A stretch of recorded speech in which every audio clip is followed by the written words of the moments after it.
మీకు ఆ ఒక్క విషయం ఎక్స్ట్రా చెప్పమన్నారు గుర్తుంది. హలో అండి, నేను ఇండస్ట్రీకి వచ్చి 10 ఏళ్ళు అయిందండి. నా ఫస్ట్ సినిమా గీతాంజలి. ఇప్పుడు గీతాంజలి మళ్ళీ వచ్చింది. సో ఇది నా సెకండ్ ఇన్నింగ్స్గా భావిస్తున్నాను. అండ్ కోనా గారు always supported me. And one of my very close friends Shiva Turlapati is now directing, so additional responsibility on me.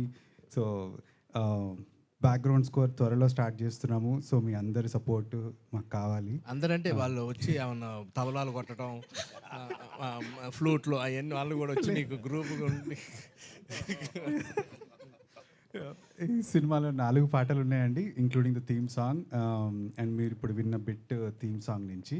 So I'm very excited for the music and very excited for the background score and the movie. So thank you. Thank you. అవును, ఇంతకీ ఆ background మ్యూజిక్లో వచ్చిన నవ్వు వాళ్ళ ఆవిడ గారు, అది అంజలి గారి నవ్వు. అది అంజలి గారి నవ్వు అంటే క్రియేషన్. నేను అన్నది ఒకరోజు వాళ్ళ మిస్సెస్ ఎక్కడికి వెళ్ళి వచ్చామంటే ఈయన అది అనేది బాగుంది, ఆవిడకి నచ్చి, అది మీతో అనిపించింది. ఫైనల్గా వాళ్ళ మిస్సెస్ నవ్వుని అలాగా అంజలి గారి చేత నవ్వించి, అదే మీరే నవ్వారు. ఫైనల్గా మనం విన్నదైతే అంజలి గారు నవ్వే. Thank you so much Praveen గారు. రవికృష్ణ గారు ప్లీజ్.